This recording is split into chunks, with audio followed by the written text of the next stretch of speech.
Hey guys, అందరు ఎలా ఉన్నారు? అందరు బాగున్నారా? అందరు బాగుండాలని కోరుకుంటున్నానండి. మేమైతే ఎక్కడికి వెళ్తున్నామంటే ఇస్కాన్ టెంపుల్కి అయితే వెళ్తున్నామండి. అక్కడ గోశాల ఉంది, గోశాలలో అరటిపండు పెడదామని వెళ్తున్నాము. గోశాల అంటే ఆవులకి అరటిపండ్లు ఇచ్చేసామని వెళ్తున్నాము. ఇక అప్పుడే మేము వెళ్ళే టైం ఇట్లా కూర్చున్నాము గుడి ఇస్కాన్ టెంపుల్లో. అప్పుడే ఆరతి వేసి అయితే కటన్ తీస్తారు. చూస్తున్నారు కదా ఎంత మంచిగా అనిపిస్తుంది. ఇక ఆవులకైతే అరటి పండ్లు అయితే ఇవ్వడానికి అయితే వచ్చినామండి. దగ్గర 5-6 డజన్, ఒక 10 డజన్ అరటి పండ్లు అయితే ఉండేనండి. ఇంకొక కవర్, పెద్ద కవర్ ఉండే.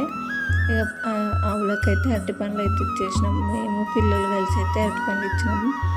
చాలా పీస్ఫుల్గా ఉంటుందండి ఇస్కాన్ టెంపుల్లో. మీలో ఎంతమందికి పీస్ఫుల్ అనిపిస్తుందో ఇస్కాన్ టెంపుల్, కృష్ణుని గుడికి వెళ్తే, ఏ గుడికి వెళ్ళినా పీస్ఫుల్ అనిపిస్తుందో కామెంట్ బాక్స్లో కామెంట్ చేయండి. నాకైతే చాలా ఇష్టం అండి కృష్ణుని గుడికి వెళ్ళడం. అయితే అక్కడ కూర్చుంటే ఎక్కడ లేని మైండ్ పీస్ అయితే అక్కడనే వస్తుందండి. నాకైతే చాలా ఇష్టం అక్కడికి వెళ్ళడం. అయితే మీలో ఎంతమందికి ఇష్టమో కామెంట్ బాక్స్లో కామెంట్ చేయండి.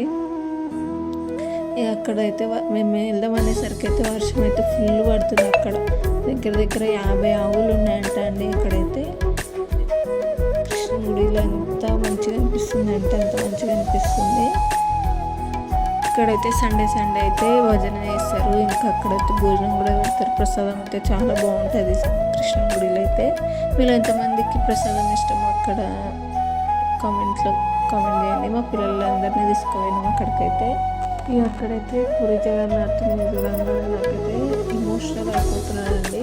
అందుకే అక్కడ ఆ దేవుని చూడంగా నాకు కళ్ళెక్కే నీళ్ళు పోతూనే ఉన్నాయి. అది ఎందుకు పోతున్నానో అర్థం కాదు నాకైతే అసలు.